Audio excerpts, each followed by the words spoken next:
A.J. McNibbage representing Lower Rock Creek. That is Upper Rockford. Tom Rue representing Hall. Gail Leeper, Drummond. John Spade, Philipsburg. And the Bach planner. If you can't hear us at any point, let us know and we'll try to speak up, okay? In the interest of time, I think we'll move on, we'll save our election of officers towards the end. And we'll move on to the Fin edition, our public hearing for the Fin major. You want to start with it? Yep, okay, just the kind of the housekeeping items. We did our notice, this is a major subdivision. It's located in the jurisdiction of the town of Philipsburg, but we did do our two notices in the paper, and we mailed to adjoining landowners. So that was all completed in the time period 15 days prior, and I think that's all we got for that part. So this is proposing 29 single-family residential lots and 2 multifamily duplex lots. So, and I'm sure that everybody knows where it's located. It's up by the little power substation there, just east here of the main portion of the town. And we'll skip down to, let's see, the project description. You all know where that is. Okay, minimum lot size proposed is 0.14 acres. Maximum lot size is 0.6 acres. And the 0.6 acres are gonna be for those duplex lots primarily. They do have to provide parkland or cash in lieu. They're proposing a cash in lieu payment. And you'll see the amount there, $7,800 change there for their cash in lieu payment, and no parkland will be set aside. There's no existing land use on this property, so there's nothing for that section. Proposed land uses for single family and multifamily. It is in the urban area. It is adjacent to water, sewer for the town of Philipsburg. And then electricity is Northwestern, gas Northwestern, Blackfoot telephone. So, neighborhood comments. We didn't have any at the time of that I wrote the report and sent it to you.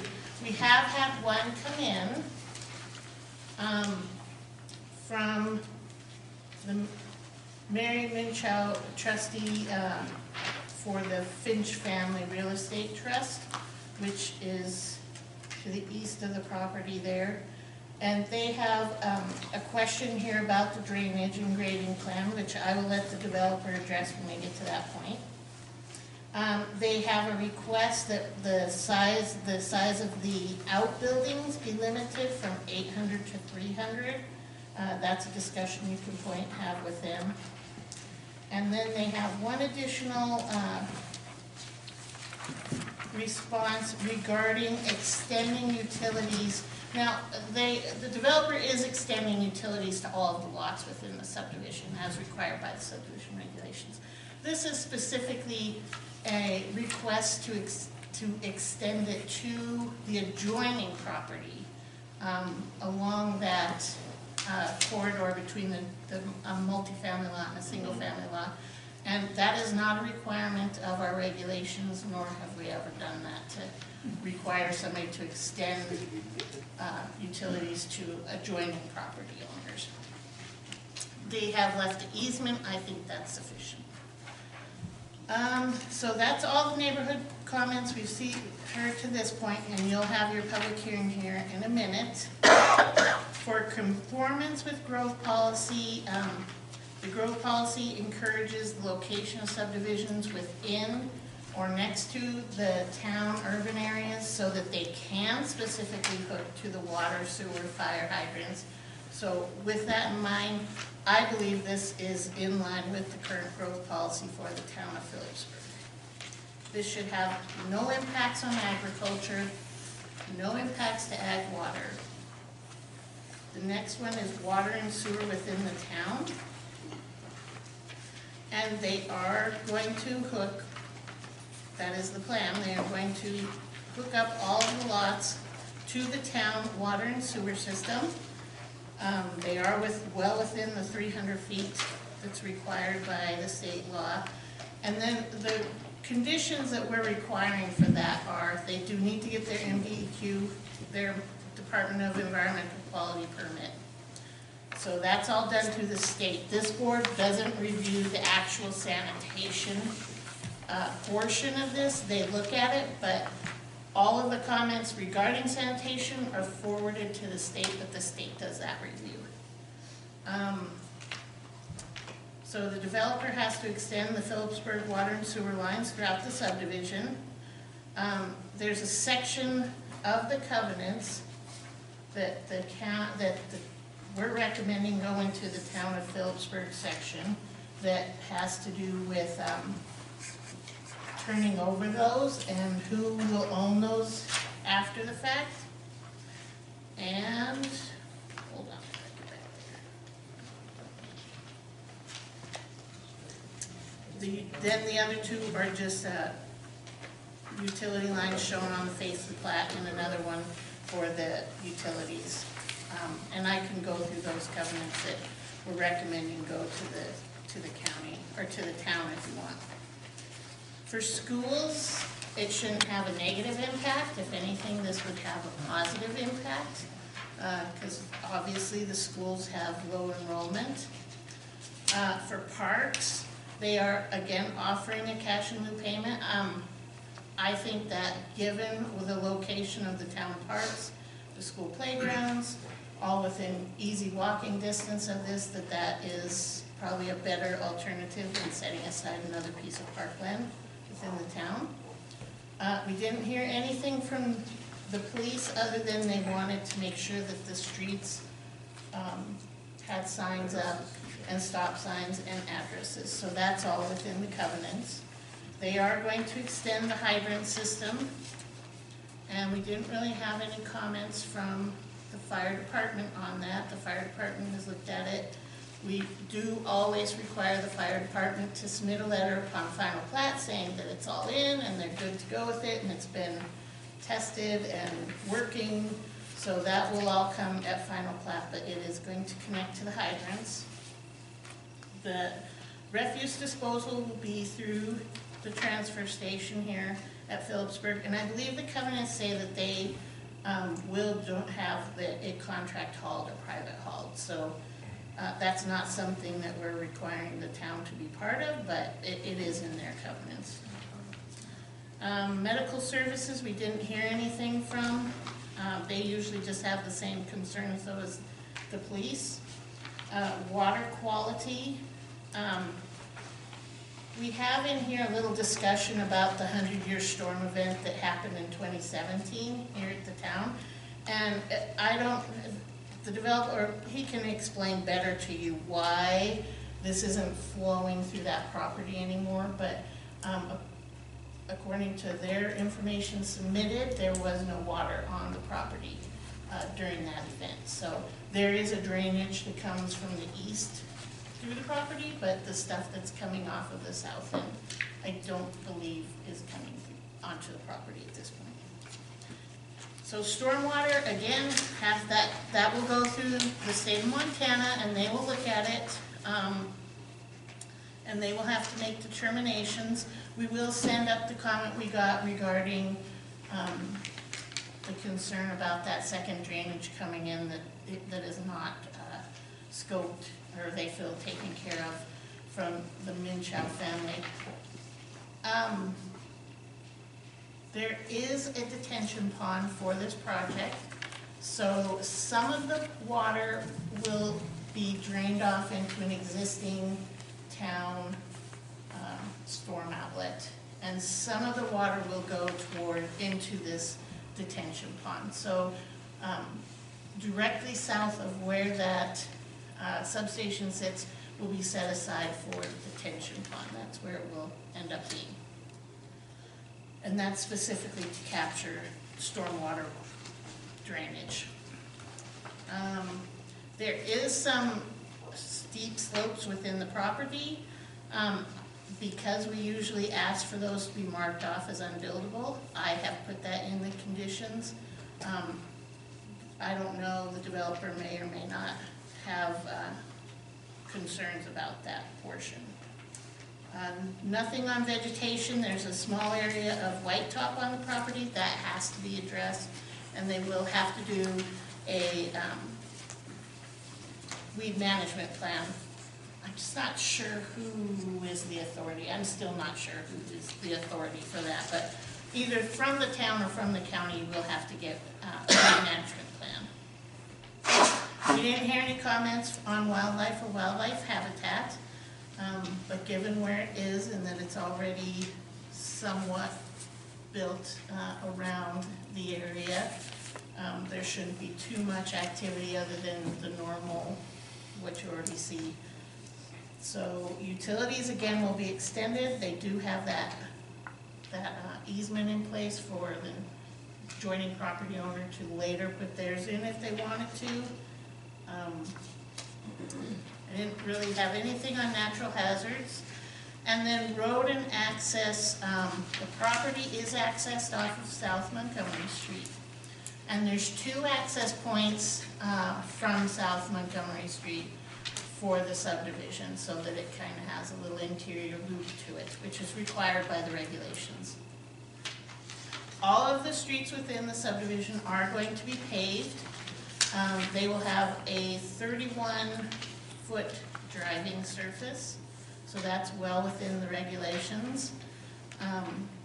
The cul-de-sacs will have the 60-foot radius and a driving surface of 45. That's in line with the regulations. The easement itself for the roads will be 60 feet as well. And then there are 4 additional driveways that come off of South Montgomery Street. So in total, there's going to be 6, I believe, that are, you're gonna have 2 main access points, but then you're also gonna have 4 driveways between those 2 access points. So that's something to take into consideration. Pardon me, on those driveways, will there be access for the other houses to get to those driveways? No, it would just be for those 4 units. Everybody else has to access off of interior subdivision roads. Okay, So they aren't allowed to punch through to the back sides. Yeah, no. So there's only 2 ways in and out, There's 2 ways in and out, and then there's the 4 people with driveways on if South nobody else Montgomery. can use those. Right, nobody else but those 4 individual lot owners can use that. For the conditions that we have, most of them are kind of the regular conditions that we have. They are not asking to phase this, and they aren't really proposing to do an SIA, a subdivision improvement agreement. They are just planning to build it out and get the infrastructure in and then file final plat.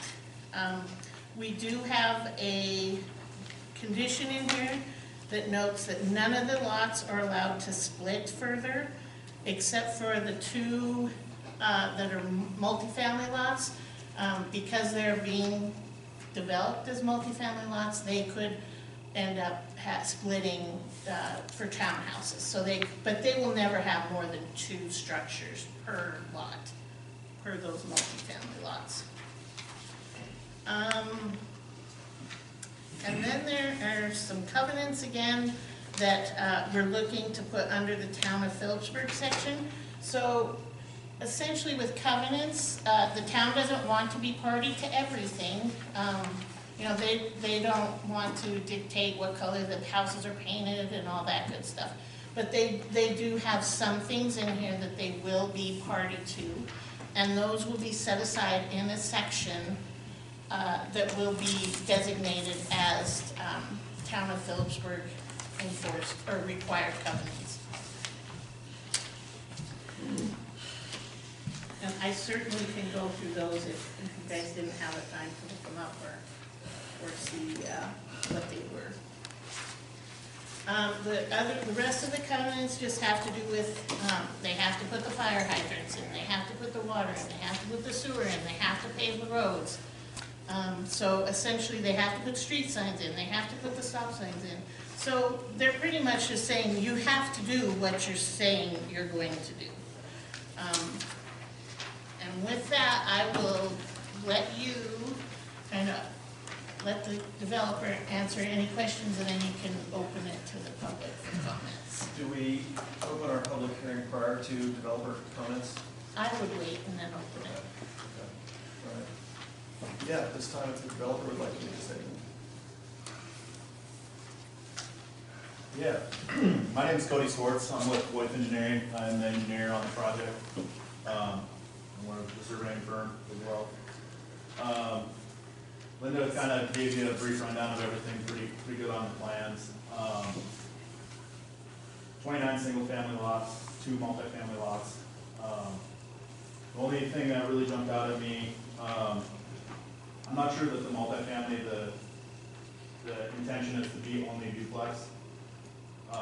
They might be a 12-plex or whatever once the townhome declaration were to be filed at some point. Okay, so that was left blank in the covenants, and that wasn't my understanding. So that is something you'll need to think about, and you'll want to put some kind of a constraint on tonight, recommendation-wise, as to how many units are going to end up on those 2 family lots, because that significantly impacts traffic and other things. Yep. The other comments from Ms. Minchow, talking about the grading and drainage. She had mentioned earlier, Phil was out here during the 100-year storm and didn't see a whole lot of water. We did quite a bit of investigation on that site up there. That drainage is actually dammed by the Caledonia Road there. There is no culvert that goes through that road to bring that drainage down any further, so it's just the neighboring property to our east is the only thing that feeds into that subdivision. This grading plan is pretty preliminary at this point. We will have to go through and get DEQ approval on this. It will abide by the state standards. We will go through all of that and make sure that there's a report and there's calculations that back up that our road system will be able to convey that down to the pond. And the pond is not per se a retention pond, it's more of a detention pond. Right.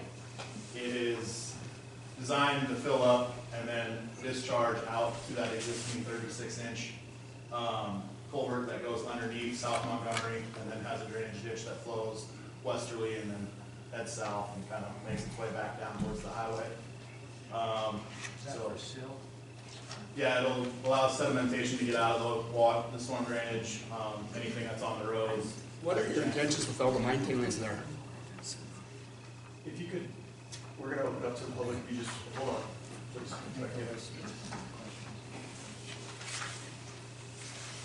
Go ahead. The other thing, we'll probably be requesting a variance on the 15% slopes for building structures. Linda had mentioned that typically they don't want any structures built on 15% slopes. There's just a couple of areas. There's in the subdivision package under the environmental section, there's a map there that's got the, get it to you, environmental assessment tab. There should be a map in there that has the 15% slopes on it.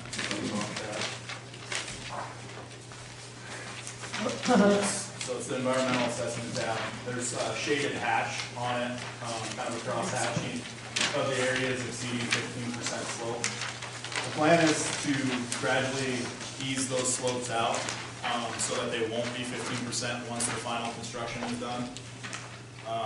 It's kind of just in that area where the hill is coming down to that previously mentioned drainage.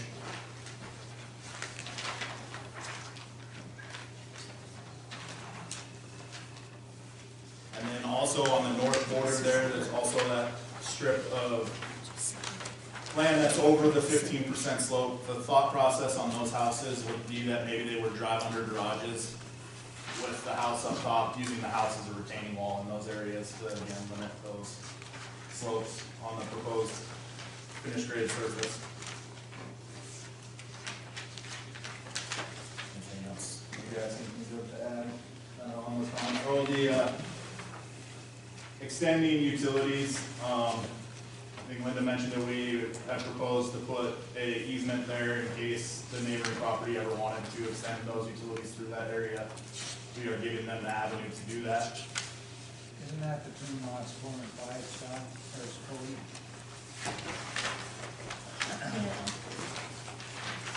Yes, there's between 5 and 6. 5 and 6, yeah. Where we had provided a 35-foot utility easement to allow water and sewer to be extended through that area. 35 feet is set up because the requirement is that water and sewer be a minimum of 10 horizontal feet. That's the Montana State, Montana DEP regulation. So that gives them plenty of room to get the utilities. 10 feet total, 10 feet of center. You only have to have 10 feet from outside the pipe to outside the pipe to enter water and sewer. So, Okay. but assuming that that's been developed, you know, it still leaves them some room to get equipment through there, and it's not super tight on it. The other thing Ms. Mitchell had asked for was to provide a setback on that property towards hers on the east of 20 feet. We also added that to 20 feet instead of just the standard 10 feet based on her comments that we received. Say that again, please. On the setbacks to the buildings, Gotcha. standard throughout the subdivision is 10 feet. Ms. Mitchell sent comments to us back in July and asked that we provide 20 feet bordering her property, so we obliged and did that back eastern portion. What lots are those? It's right. It would be lots Okay. 5, 6, and 7. Okay.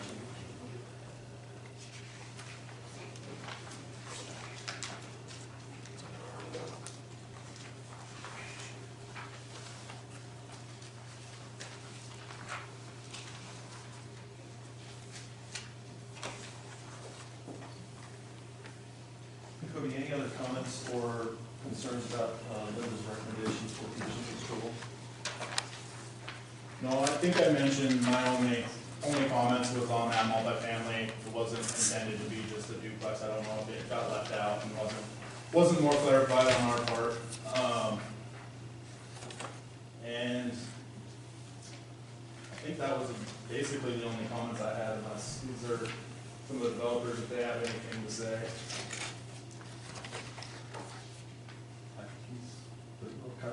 I think the only other thing we did not provide a phasing plan, because we don't know what the phasing plan is. I'd say it'd be awesome if we don't phase it, which means we sold them. But there would have to be, if we do a phasing plan, it has to be a logical extension of the water and sewer and road systems. At this point, we don't have a plan of that, but it could be something that we only construct a portion of it one time and then come back and do a second. And that's fine, but we won't actually file final plat unless you've got. So you really should develop a phasing plan, and then if it doesn't need to be used, that's fine.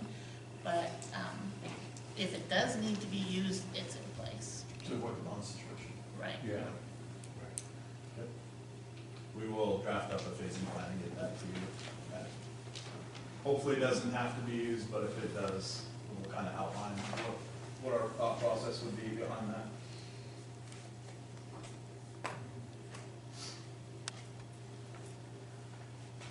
Any board members have any other questions for the developers at this time? You know, I had some questions, but they were just kind of petty.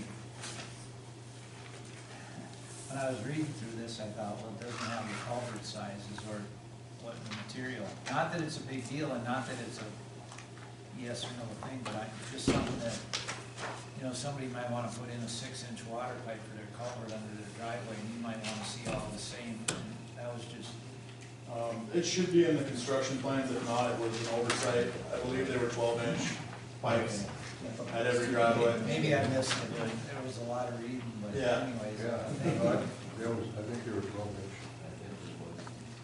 It should be 12 inches based on the storm drain calculations. Again, those might be modified a little bit to include more area. And I like what you did on the fronts of the building where it's 40% are livable. And I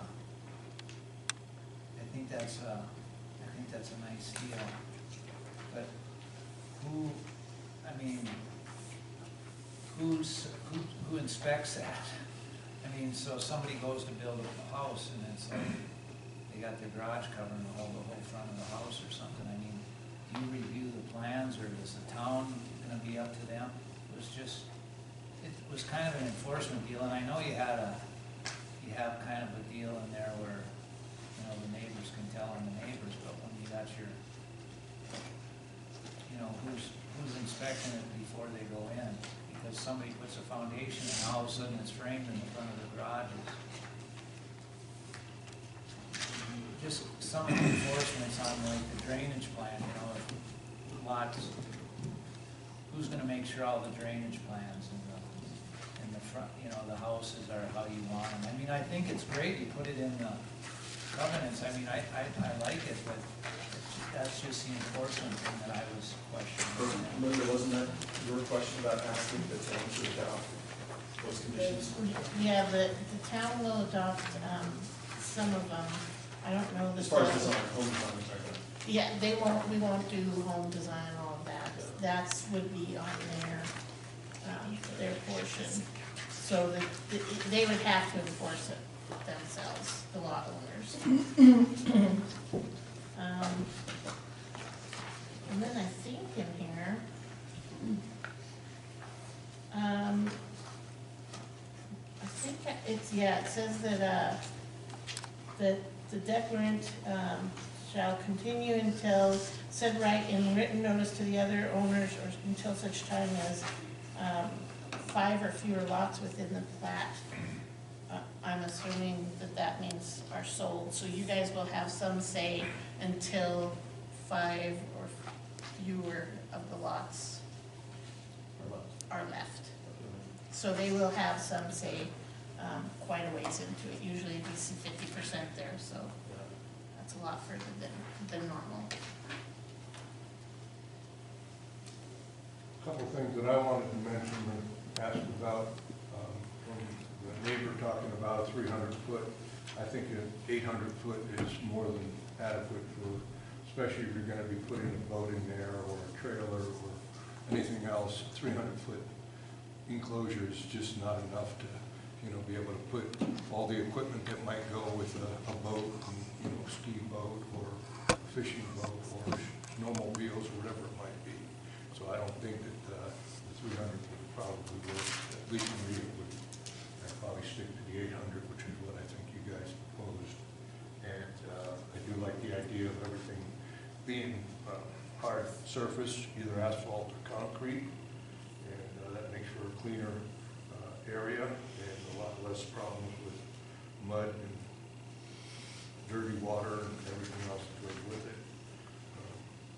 I did mention about the walkway from the site to the high school area, but that seems to be pretty well adequate. I talked to Linda about it, and I guess there are a couple of walkways there already that are established for people to walk through, and people can see in plenty of distance to stop, to let children go ahead and go back and forth, whatever.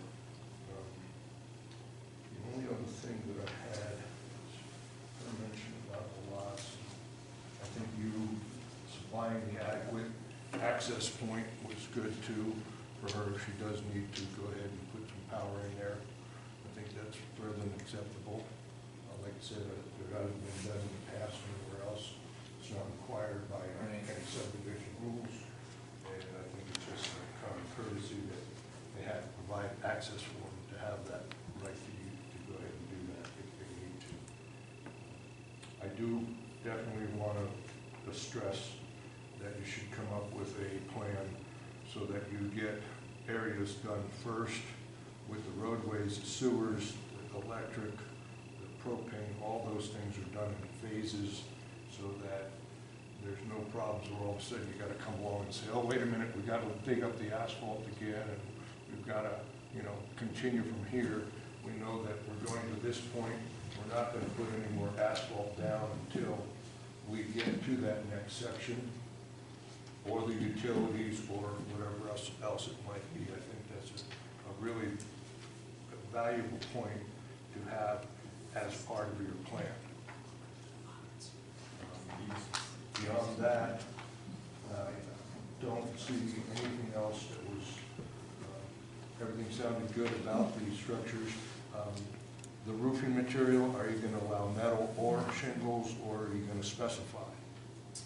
Are you gonna allow any variance for that they can decide what they wanna do, or are you gonna They can keep it decide. all common? They can decide the way the covenants are written right now. Okay, but you're not gonna look at that at all, or not? Okay. Was not our intention. Okay. The only thing that is limited right now is colors. Right, I saw that too. Yep. Which is very good, and I understand that, I think it's very good.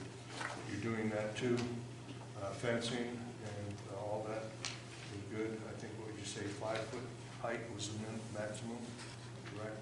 And rails or fencing, or metal fencing. Okay. I don't think I have anything else. 2 dogs, 2 cats.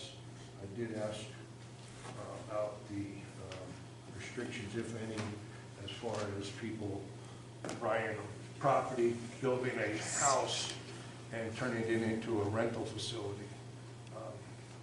If you do that and you're saying that you're not having that restriction, does that mean that the homeowner then is going to have to resume responsibility if, say, they do turn it into a part-time rental unit for weekends or whatever it might be during spring, summer, fall, or winter, that there's a guideline about pets from the owner of the property?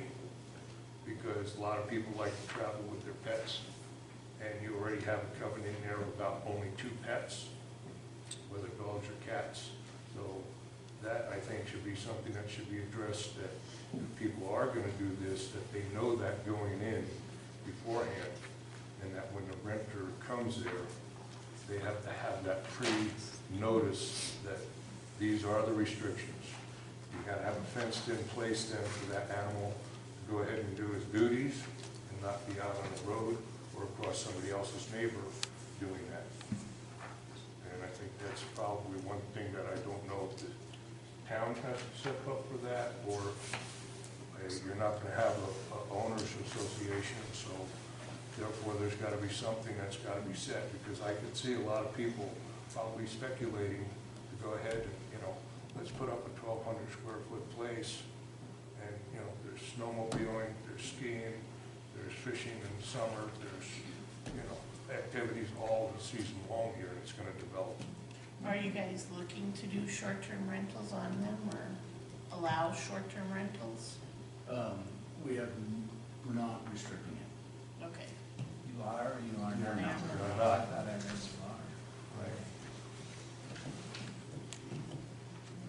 Because, I mean, like I say, in Lower Rock Creek, we have several of these places that are people are non-resident landowners, and there's a couple of businesses that handle these out-of-state people coming, and they're coming year-round. And there's one right now that's renting, they have 2 dogs, There's, other problems with other people, everything else, so they bring their raft or their trailer or whatnot, to go fishing on the lake or whatever, or skiing. That's gotta be an issue too, that, that structure's gonna be available for somebody to put that equipment in there for the time being. You don't want them on the driveway, you don't want them on the roadways, correct? No, Right. it's restricted in the covenants. Right. So the policing of the covenants is going to be in large part by developers.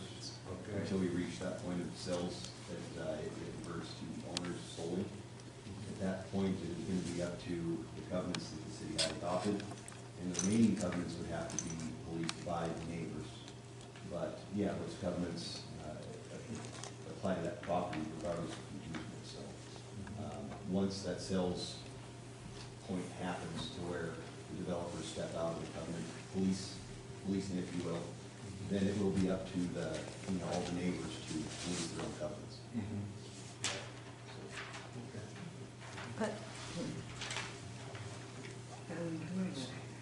I think, for the people that wanna look at, I think Linda's got a lot of this stuff on. Yeah, there's a spot back there to sign up for an electronic CD copy too. to be sent to you. I can mail them, I can't email it to you, it's just too large. But I can mail you the whole packet if you want, so if you're interested, you can sign up in the back and I'll get those out. Any other questions of our group to the developers? I think they have. There's obviously been some discussion amongst you fellas. Where are you leaning with the multifamily ceiling on lots 5 and 6? They're actually 4 and 5, it says lots Excuse me, 5. 4 and 5. It 4 and says 5. lots 5 and 6 in the book, but it's lots 4 and 5.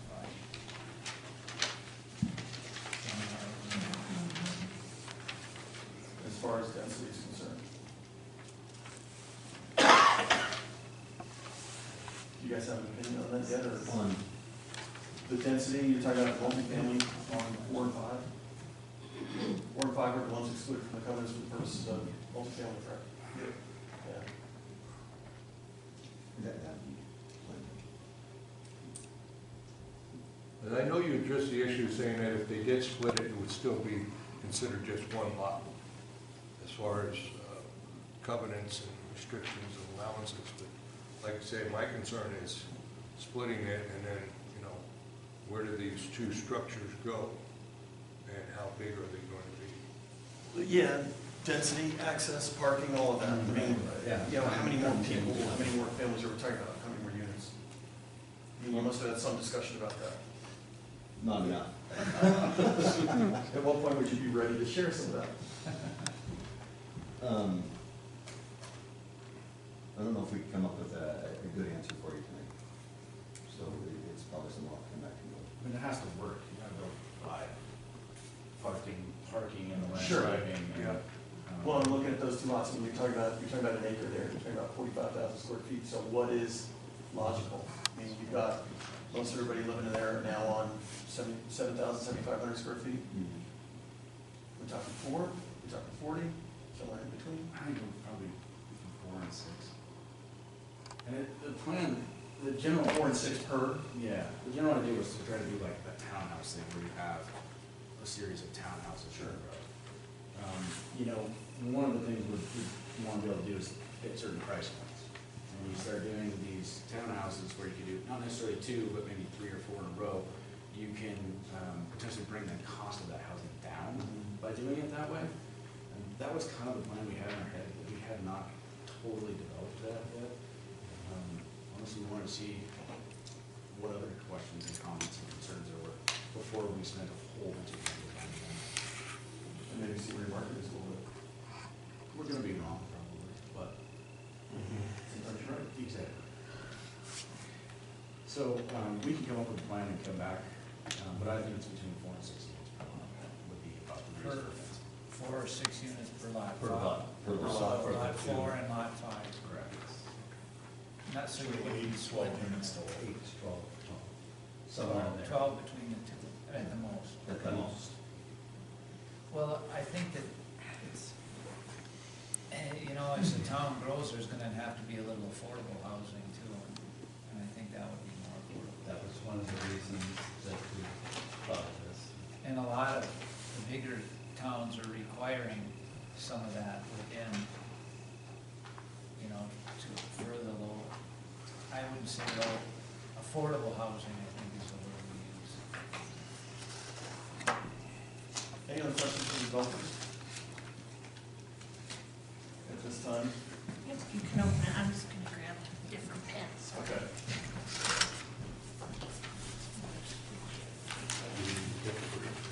Does anybody need to take a break of any kind, or go to the public portion of the meeting?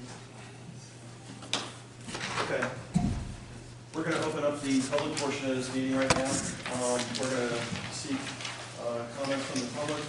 We ask that you stand up when you address the group, you state your name loudly so we can hear and record such, and keep your comments to 2 minutes. Please don't, if you can, try not to maybe repeat something that's already been brought up or been made an issue already. Yeah, if you agree with somebody, just go ahead and say, I agree with the point that they made. I feel that that's important for whatever you feel. If it's basically the same idea. We're open to public comment at this point. I have a question. My name's Leslie Casey, and my property's along the railroad tracks, just as the dirt road bends. And I want to know what provision is being made for water. I know the one water plant went out last year, so are they going to make enough potable water? And also, I'm very concerned about the sewer. I had a sewer disaster once because someone further up the line flushed a diaper. Okay, so I want to be guaranteed that my sewer works and that I'm not getting sewage from above where I live. And also, do we have the sewer and water capacity for this development? I think, John, maybe you could answer that, huh? John, would you be willing to address that matter? Yes, and there may be other people, particularly Mayor Dan Reddish. I'm John Bukinich. I'm the past Public Works Director. Water is not an issue. There's plenty of water to be distributed, and the sewer.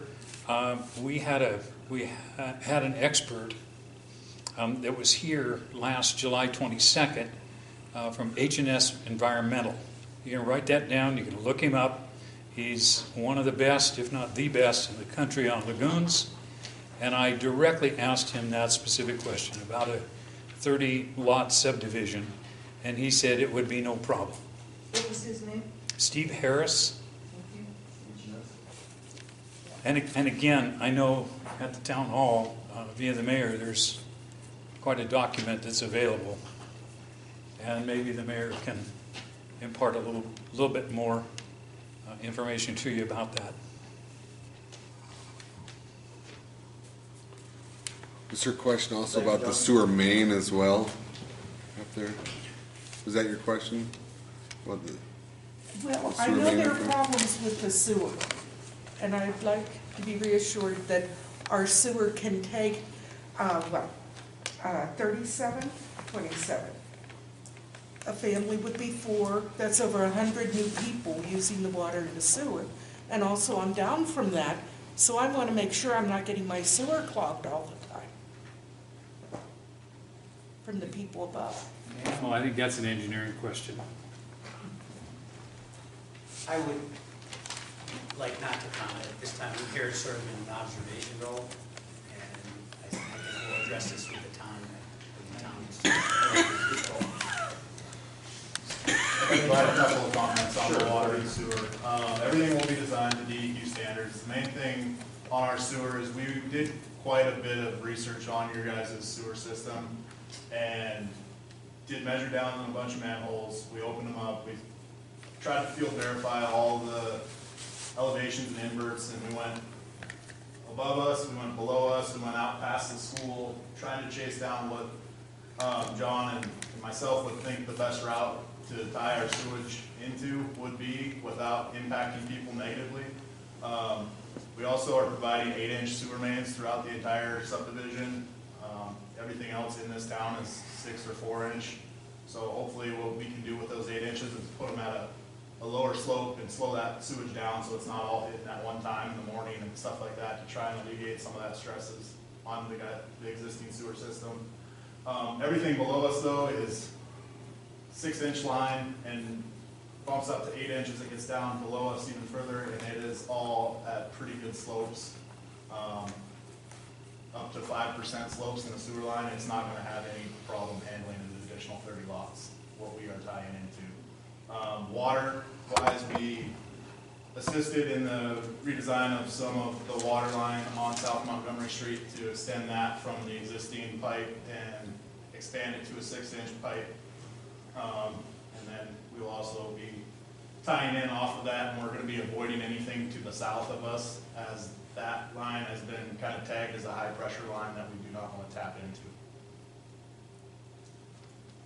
One thing that I talked to somebody about, and when he said that Steve Harris from, I forget the name of the company, H&S, Steve Harris from H&S, they got this, he was coming into town, he's like a sewer guru, and the state spent $55,000 to do that, what, to make sure that was adequate for that sewer lagoon. And so that'll probably be addressed further, but, to help, move the process along. I mean, yeah, everybody's gotta have concerns, like you say. But a lot of the people think you can push diapers. Well, I just want to know who's going to come and help the next time I have one. Yeah. Other public comment at this time? My name's Robin Morrison, and yeah, I'm really concerned about the sewer too. We all know that our infrastructure is very, very old, and constantly seeing the city patch things up. And I think, if they really want to be approved, they need to be responsible for anything down the line that goes awry. We shouldn't have to pay for it. And I don't know anybody in here that doesn't agree that we have a problem with our sewer water lines here. So how are we going to handle this? I mean, it's going to put a lot of pressure on these old lines. And who's going to pay for that?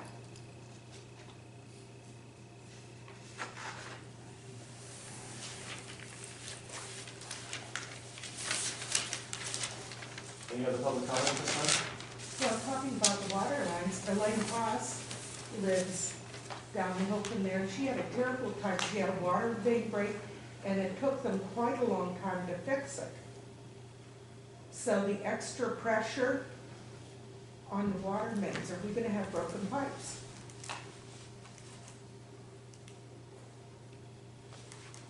Cody, you need to answer a couple questions. Yeah, there should be no extra pressure on the water pipes. We're going uphill from everything,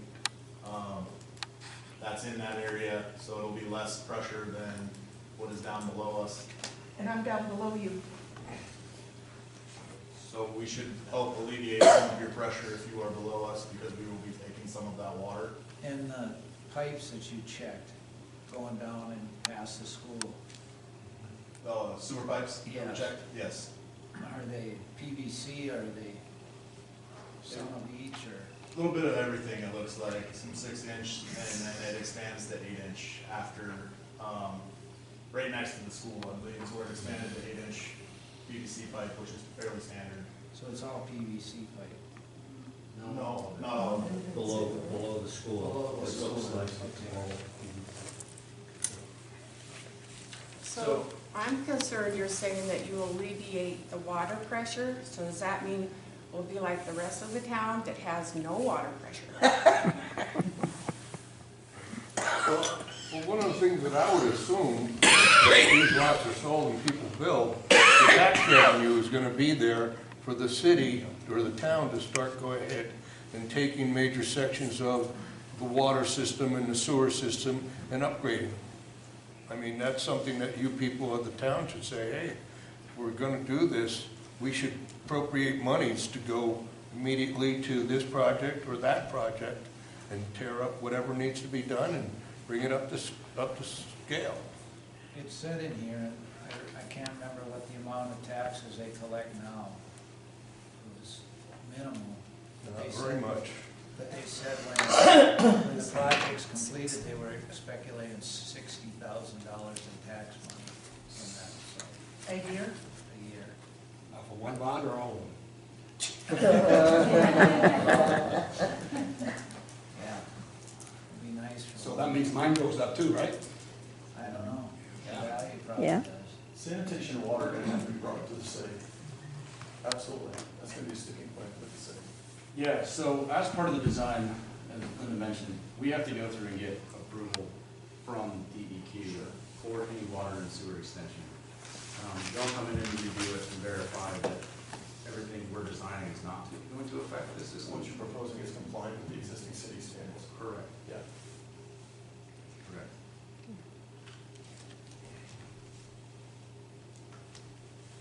Public comment? Sure. I'm Doug Morrison, and I got a couple of questions. Lots 24 through 31, they're 70 by 100. I think they're way too small for little birdhouses going in there. It'd be just like something going in an Anaconda or an airport in Missoula. If that's the case, we need to do a 15-foot setback row on those lots. So they're not side by side, on those 8 lots right there. You said 24 to 31, right? Yep. And the block, right there at the front. I don't, another thing on those, I think they should have different access to those other than Montgomery. You said there's four access, that's probably where it's gonna go there. I think they need to come in on their main road, so they're not accessing on Montgomery, because there's a lot of traffic up and down that road. Well, you certainly should get 29 and 31 to coming off the side street, right? There's no reason you couldn't get those. There's no reason they can't come through the cul-de-sac, come in and. Yeah, that's what I'm saying. Those two for sure should be able to access Right. off of the off of the interior subdivision roads, which would leave two, 29 and 31, you propose? 29 and 30. Yeah, 28 and 31 could face into the, their access could be off of the interior subdivision roads. Because that is gonna create one hell of a lot of traffic up that way. I think they'll have to be backing on their parking lot. That's retention, or detention. No, that's Dearborn Street will be extended. Excuse me, Dearborn, yes, okay. So you're saying that make the access for 28 and 31 off of Shirley and Dearborn? Mhm.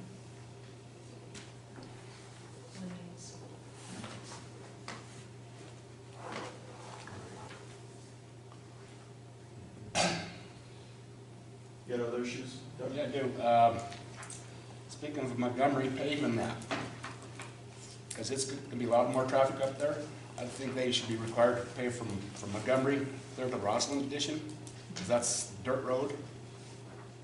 That'd be one less thing the city has to, because it's gonna be a cluster going in and out of there. Another thing I'd like to see them do, fence the whole subdivision off so we don't have to face their dogs in our neighborhood coming down, even in our yards. That thing I'd like to see is some kind of a cash bond for them to put up, so 20 years down the road, when all this goes to hell, the city is not responsible to fix it. They got their money in their coffer to fix it. Because it will. Because I've lived there for 40 years, and there's runoff going up and coming down off that hill. If they're telling you not, they haven't been up there for a while. That where they could put that retention pond in there, that is nothing but maintenance. 3 feet of maintenance in there. I don't know what they plan on doing with that, whether they remove it or 3 feet or 30 feet? 3 feet of maintenance. So which is washed off the mines up here, you know. And that's for the lagoons, you know. I was on the city council for 25 years, and Whiskey Flat proposed to come into the city limits, and the DEQ went down and studied the lagoons and said they could not add any more to lagoons. So why now are they, and they haven't done the damn thing to them, why are they able to do it now? That's my biggest question. Thank you. Want to address any of that, Ron? Any other concerns? Well, in one of the covenants, the dog owners are required to have their animals kept within their properties. Or on a leash. A lot up there. Well, that's again, that's something that, you know, it's written in law. If you follow it, that's great, you know, if not, then the neighbor has to call. Well, and I guess just to address a couple of those things, like the cash bond, there are some things subdivision law allows you to do, and there's some things it doesn't allow you to do. And like looking down the road 20 years and making people set money aside to fix future issues is not something it allows you to do. Maybe they should look at it though. Well, that, you gotta send your note into your legislature, because that's where it would have to come from. But that's also, That's something that's, you know, the theory is that the homeowners pick up some of that cost. You know, usually when we do subdivisions, in fact, all of the county subdivisions, the homeowners retain their roads, but this is different. They're using the town's infrastructure, so the 28, 29, 30, and 31. What is your concern with that, if I can ask? Well, I had it, I kind of had it in my head the same thing, if you're going up the hill, you have the ability to drive under garages. You know, almost like a split level type. Louder? And having a common drive, or having a common approach with another lot diminishes that on that small lot? Oh, I'm sorry, I was thinking off the side streets. Oh, that's what I was talking. No, the last thing we came up with. Yeah, and I didn't address what you said. Listen to what you said, because I had it in my head. Okay, what if we combine those approaches? What if you dictated that the approaches were common for 20, 29, 30, 31, so we're looking at 2 approaches, not 4, off Montgomery, and that alleviates your concern for elevation on Dearborn and Sherwood. Something like that, right? You know, Sort of make it all like the a double wide driveways driveway gotta be- access. Each have their own property driveway. Yeah, that's the thing. I mean, one person might want concrete, one person might want asphalt. Yeah, with only a 20-foot front setback, right, which is what we have.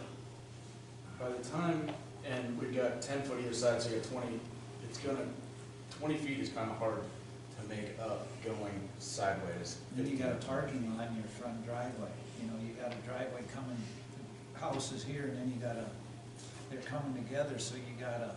The concern with that would be the 10-foot offsets on each of the property lines for the building setbacks.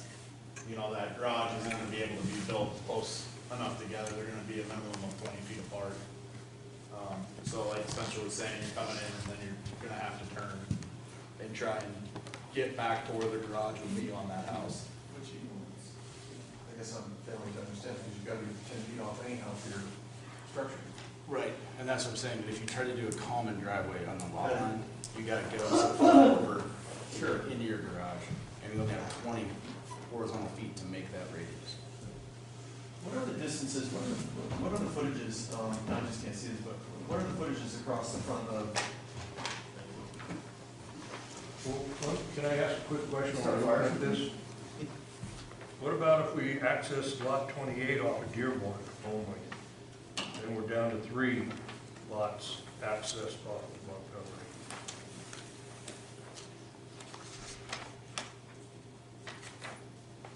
Because Dearborn is right there already.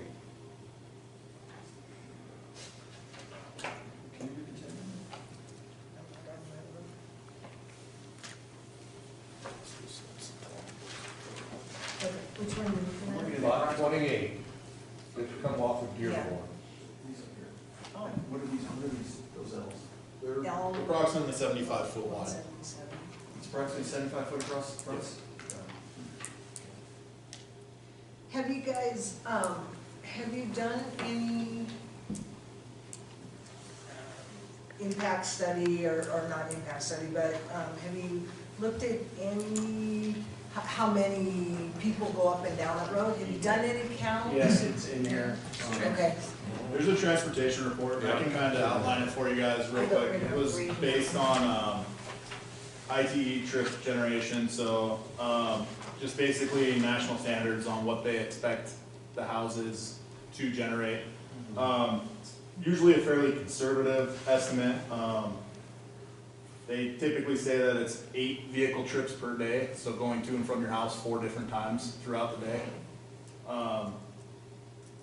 Currently, there's 17 single-family residences past us on South Montgomery, so there's currently, if you use that 8 vehicles per day for all of those residents, there's 136 passenger vehicles a day that go past South Montgomery. With our development and the additional 31 lots, we would be expecting the total to jump to 272 passenger vehicles per day. The peak would be approximately 12 vehicles per hour, is based on the ITE calculations currently, and it would bump up to 35 vehicles per hour peak with the new subdivision if it was completely built out.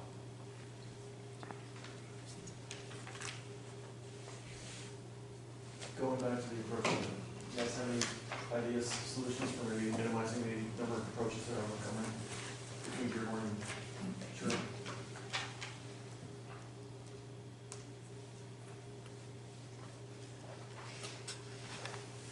Maybe, Tom, if you were to maybe take an on-site look at it yourself, you could see if it's feasible or not, off of Shirley, if it's too steep, or pictures worth 1,000 words, or I think 7% is approachable, but that's also debatable with an engineer.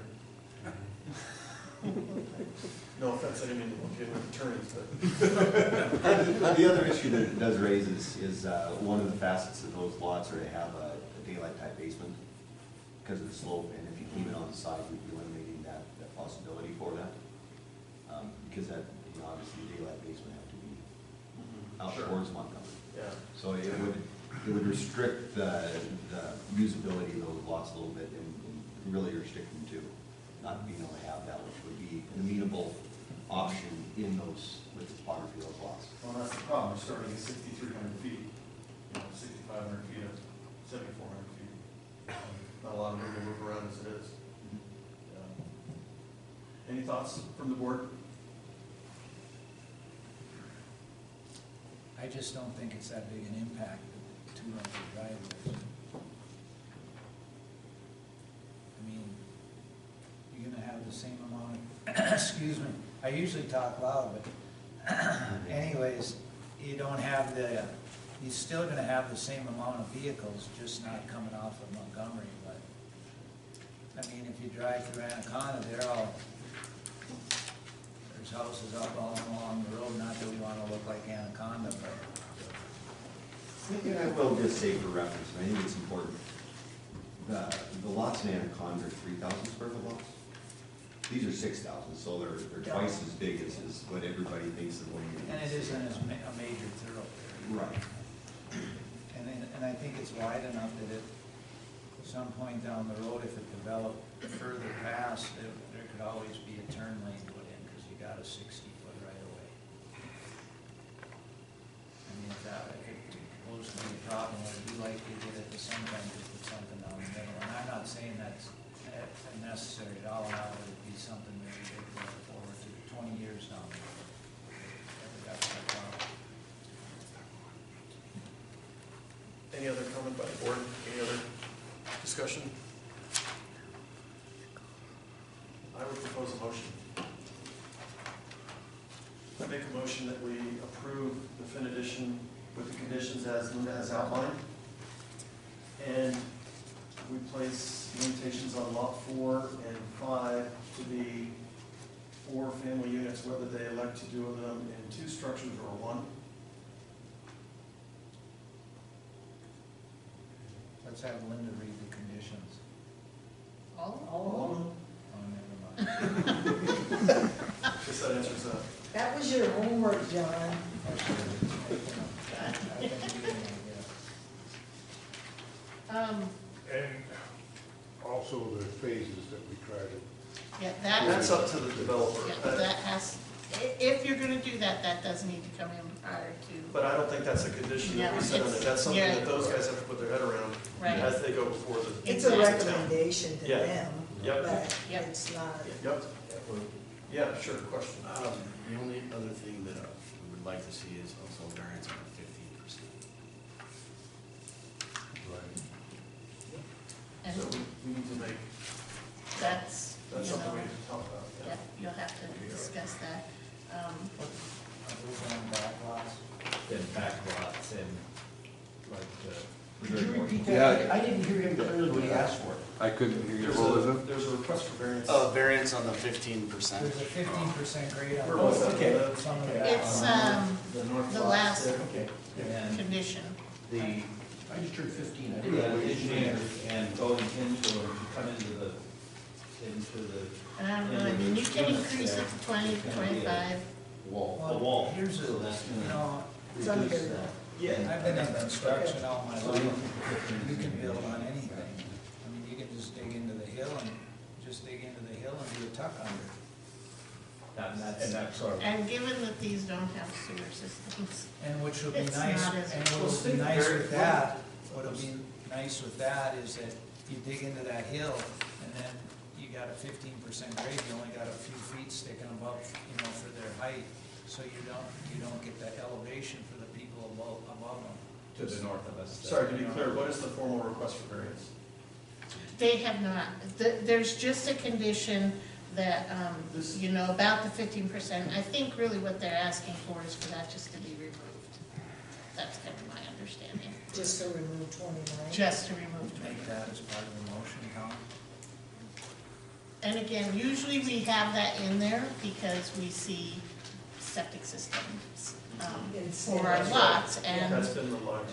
that's kind of the reasoning as to All right, I why. would amend my motion, my motions are all over, but I would amend my motion to accept the Finn edition with the conditions as Linda's put forth, except for condition 29, remove condition 29, and to restate that we will be 4 family units on lots 4 and 5, whether the developers elect to do it in 2 structures or 1.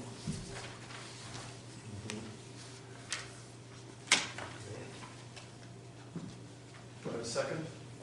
I'll second it. All in favor? Aye. Opposed? So moved. Thank you. Thanks for reading the whole document. It was a good document. And there'll be another public It was hearing. good reading. Yeah, to remind the public that this will come before the town again. Anybody out there that would like to take my copy home, so you don't have to do another one, Question? is great. It's a procedural question.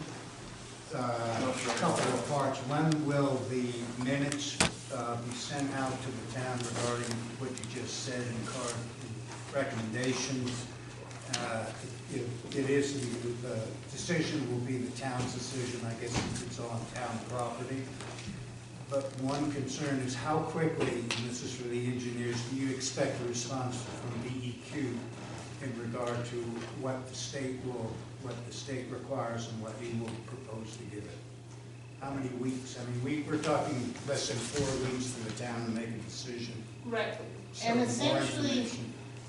first of all, the town should get their packets, not next week, probably the week following, maybe next week, I'm not quite sure. But that will have all of the updated findings with the planning board's recommendation. Okay. So you'll get a packet with, like, the big paper packet and the new updated findings next week, I think, or the week after. As far as DEQ, that is something that we never see come in prior to the town or the county voting on it. It's always just a conditional thing. You have to get a DEQ approval. So that is one of the conditions in there, that you have to get DEQ approval. So that takes DEQ 4 to 6 months. Yeah, it takes them a long time.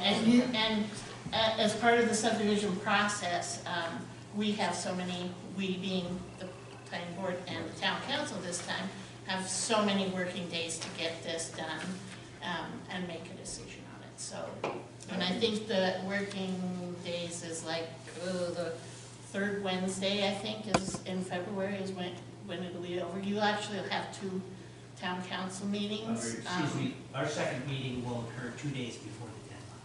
So we Yeah, have 2 2 days. opportunities. Okay, yeah. So you can have two opportunities to. Okay, the more information that's provided, the happier we'll be, and I appreciate your comments. Carl, Elena's recording this, and she'll put it up on YouTube when will it be up on YouTube? Can get it up tomorrow. So it'll be up tomorrow if some of the other council people want to look at it again. Just a quick rundown on DEQ from our standpoint, we are working on the DEQ plans. We'll be submitting it as soon as we know everything's good, and then their review time is usually 60 to 90 days. Thank you. Appreciate it. Thank you for your attendance and participation. Thank you, folks, for coming. Appreciate your input. Moving on to the Weedersfield.